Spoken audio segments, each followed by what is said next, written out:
Good morning, everybody. How are you? You are fine at your place, okay? In previous meeting, we will be explain and discuss chapter number 1 from civics textbook, understanding diversity. Okay? कुछ parts को हमने आपकी जो पहली वाली meeting थी, previous meeting थी, जो कि पार्ट 1 ऑफ सिविक्स था, उसमें हम लोगों ने डिस्कस किया था, जिसके अंदर diversity in India, Ladakh, Kerala, in 3 view of point को हम लोगों ने डिस्कस किया था. And today's we will be again discuss chapter number 1 civics, understanding diversity. Okay, understanding diversity के अंदर यानी हमें विभिन्नता को किस प्रकार से समझना है, किस प्रकार से हमारे भारत के अंदर अलग अलग विभिन्नताएं हैं, इस बात को लेकर के चैप्टर के अंदर डिस्कस किया गया था. तो प्रीवियस क्लास में हमने लद्दाख और केरला के बारे में पढ़ा था, और आज का जो हमारा डिस्कशन पॉइंट है वो है differences and similarities between Ladakh and Kerala. यानी केरल और लद्दाख में क्या डिफरेंसेस हैं, क्या भिन्नताएं हैं, क्या सिमिलरिटीज़ हैं, क्या एक जैसी समानताएं हैं लद्दाख और केरला के मध्य में. ठीक है, लद्दाख और केरला जो है इसको प्रीवियस जो हमारी मीटिंग थी पार्ट 1 जो है फ्रॉम चैप्टर 1 सिविक्स में, उसमें मैंने सारी चीज़ें आप लोगों को बताई थी कि केरला कहाँ लोकेटेड है, लद्दाख जो है उसमें किस प्रकार का ऑक्यूपेशंस है. अब इन दोनों के अंदर यानी केरला और लद्दाख, इन दोनों के अंदर क्या डिफरेंसेस हैं और क्या सिमिलरिटीज़ हैं. ठीक है, तो जो डिफरेंसेस हैं, देखिए, the history of Kerala and Ladakh are quite different in term of their geographical features. ये एग्जाम्स में क्वेश्चंस भी आ सकता है. देखो क्या बताता है, द हिस्ट्री ऑफ केरला. अगर हम केरला और लद्दाख के इतिहास को अगर हम देखते हैं तो क्वाइट डिफरेंस, इसके अंदर कुछ डिफरेंसेस है. जो सबसे बड़ा जो डिफरेंसेस है वो इसने बताया कि the quite different in term of their geographical features, यानी इसका जो जियोग्राफिकल फीचर्स जो है उसमें विभिन्नता पाई गई है. But both have seen similar cultures influences. इन दोनों की जियोग्राफिकल जो फीचर्स हैं, यानी भौगोलिक जो भाग है, अंग है, जो उसके जो फैक्टर्स है, उसमें काफ़ी डिफरेंसेस हैं. लेकिन उसके साथ लेकिन बात हैव सीन सिमिलर, पर ये दोनों सिमिलर दिखते हैं किस किस के अंदर, कल्चरल के अंदर, यानी संस्कृतियों के अंदर ये दोनों सेम दिखते हैं. Both region were influences by the Arab and China's traders. It was the geographical condition of both states which allowed for the cultivation of spices in Kerala and rearing of sheep for wool in the Ladakh. देखिए कहता है कि जो geographical जो conditions है वो इन दोनों ही states में अलाउड करती है कल्टीवेशन ऑफ स्पाइसेस. यानी दोनों जो है वो क्या करती है, मसाले जो हैं उसको कल्टीवेट करती है. Rearing of ship for wool in the Ladakh, और लद्दाख के अंदर तो मोस्ट ऑफ से जो शिप है उसकी जो वूल है उसको रेयरिंग किया जाता है. Okay, the cultural diversity is not solely a thing of the past but the present also influence.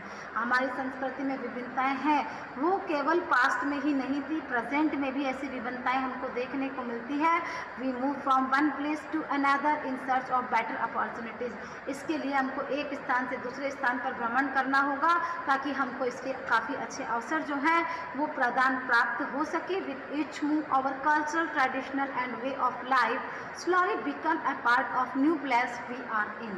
ये कहता है कि हमारा जो संस्कृति है, हमारा जो ट्रेड है, ये सारे ऐसे वे हैं हमारी लाइफ के जो धीरे धीरे एक नए प्लेस की ओर हमारे को टूवर्ड करती है. जैसे जैसे हमारी आवश्यकता बढ़ती है वैसे वैसे हमारा जो मूव करने का जो वे होता है वो धीरे धीरे इंक्रीज होता जाता है.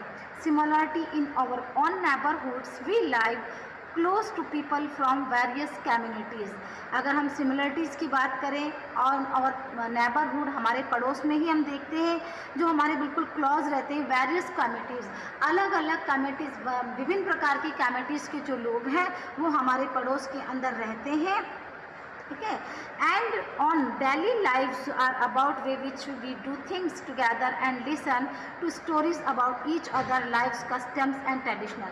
जब हम कभी कभी अपने फ्री टाइम्स में जब उनके पास में जब हम बैठ जाते हैं तो हम उनके कस्टम, उनके रिलेशंस, उनके ट्रेड, इनकी कहानीज़ को काफ़ी इंटरेस्ट से सुनते हैं। ऐसा कई बार होता है जब हम बाहर बैठते हैं तो हमारे पड़ोस के अंदर जो भी ओल्ड मैन है, ओल्ड वुमेन जो है वो अपने बारे में कुछ बताते हैं। जैसे मान लो वो क्रिश्चियन है, मान लो वो सिख है, तो वो अपने धर्म के बारे में या अपने बारे में काफ़ी जो थिंग्स है वो हमको बताते हैं। तो ये डिफरेंसेस जो थे वो लद्दाख और केरलास के अंदर पाए गए। उसके बाद हमारा नेक्स्ट टॉपिक आता है यूनिटी इन डाइवर्सिटी। देखिए ये कहता है कि India has a greater diversity and दस okay and thus the country is a perfect example of unity.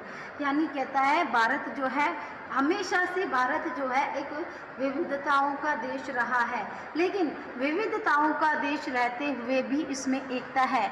ऐसा ही एक क्वेश्चन आता है कि भारत विविधताओं का देश होते हुए भी इसमें एकता है, किस प्रकार? तो India as a land of diversity but have a unity in diversity. ये कहता है कि इस विभिन्नताओं के अंदर भी इस देश के अंदर यूनिटी है। कैसे है कि इंडिया जो है ग्रेट डाइवर्सिटी है ही सही, and thus the country is a perfect example. इसका मतलब डाइवर्सिटी होने के बाद भी भारत एक सबसे बड़ा एग्जाम्पल है यूनिटी, एकता का। In diversity it has been recognized as a sources of strength. When the British ruled over India, men and women both participated in the Indian struggle for freedom, even though they were from different religions, cultures, caste, etc. ये कहता है कि इस विभिन्नता के अंदर अगर हम सोर्सेस को रिकॉग्नाइज करें, स्ट्रेंथ को रिकॉग्नाइज करें, तो हमारे यहाँ पर ब्रिटिश जो थे उन्होंने भारत के ऊपर शासन किया था। मैन और वुमेन इन दोनों ने पार्टिसिपेट किया था भारत के स्वतंत्रता संग्राम के अंदर।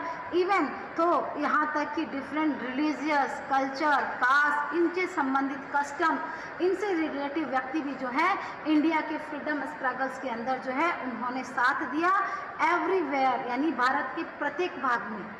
सही है। 1947 से पहले हमारे देश पर ब्रिटिश जो है वो रूल्ड किया करते थे, यानी हम ब्रिटिश कंपनी जो थी उसने अपना शासन जो है यहाँ स्थापित कर लिया था। जब यहाँ की जो सिविलाइजेशन थी, यहाँ की जो पॉपुलेशन थी वो ब्रिटिश रूल से परेशान हो गई, तो अलग अलग जाति, धर्म, रिलीजन, कल्चर के जो लोग हैं वो एक हुए और भारत के इस स्ट्रगल फॉर फ्रीडम यानी स्वतंत्रता के संग्राम में एक साथ एकजुट हो गए। यानी ऑल भारत, पूरा जो भारत है वो एक हो गया था यहाँ पर। The Britishers did a lot of things to divide Indian. They thought they could be divide Indian because they were so different and thus the continue to rule them. British जो है वो भारत में फूट डालना चाहते थे और वो ऐसी फूट इसलिए डालना चाहते थे क्योंकि वो भारत पर एक लंबे समय तक के लिए अपना शासन जो है वो स्थापित किए रखना चाहते थे।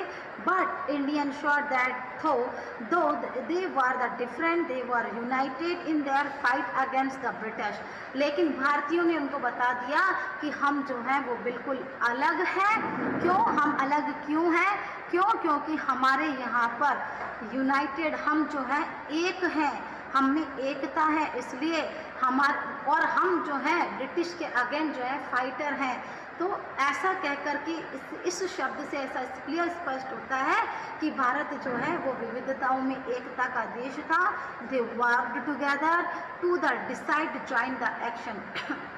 उन्होंने एकजुट होकर के काम किया, एक साथ ज्वाइन होकर के उन्होंने ब्रिटिश कंपनी के अपोजिशन के अंदर एक्शन उठाया। Even they went to jail together and they found different ways to oppose the British.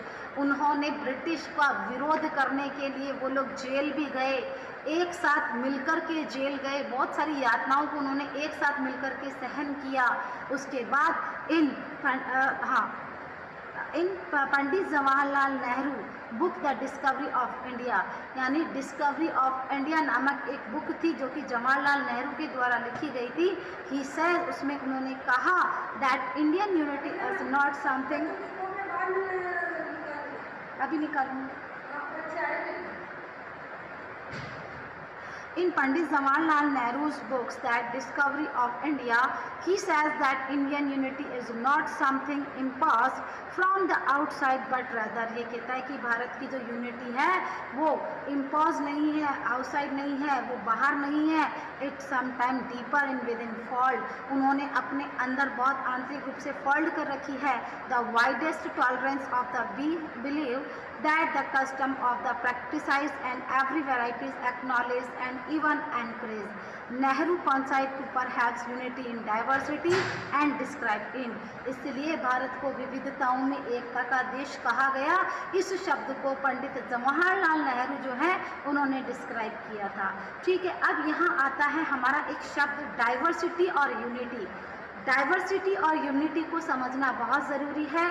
The term describe differences in the racial and ethnic classifications as gender, religion, philosophy, physical abilities, social economic background, identity और other identified features, ये कहलाता है diversity. यानी describe the अलग अलग ethic के ऊपर जो हम क्लासिफिकेशन करते हैं जिसमें age, gender, religion, philosophy, physical ability, ये सारी ऐसी चीज़ें मिलकर के डाइवर्सिटी को क्रिएट करती हैं। वहीं unity the state of being United और जॉइन द होल, और यूनिटी का मतलब होता है कि पूरा जो राज्य, पूरा जो देश है वो एक साथ मिलकर के होल जुड़ जाता है, वो कहलाता है यूनिटी। आज आपका चैप्टर यहीं ओवर होता है, इसलिए हम नया चैप्टर जो है यहाँ पर क्रिएट नहीं करेंगे। इससे रिलेटिव जो पीडीएफ है उसको आज आपको नोट करना है। ओके, आज आपका चैप्टर ओवर होता है, इसीलिए मीटिंग को यहीं पर एंड की जाती है। नेक्स्ट मीटिंग में हम नेक्स्ट चैप्टर को पुट करेंगे। ओके बेटा, तो आज आपका बहुत शॉर्टली मीटिंग था क्योंकि आपका चैप्टर ओवर हो गया। ओके बेटा, बाय।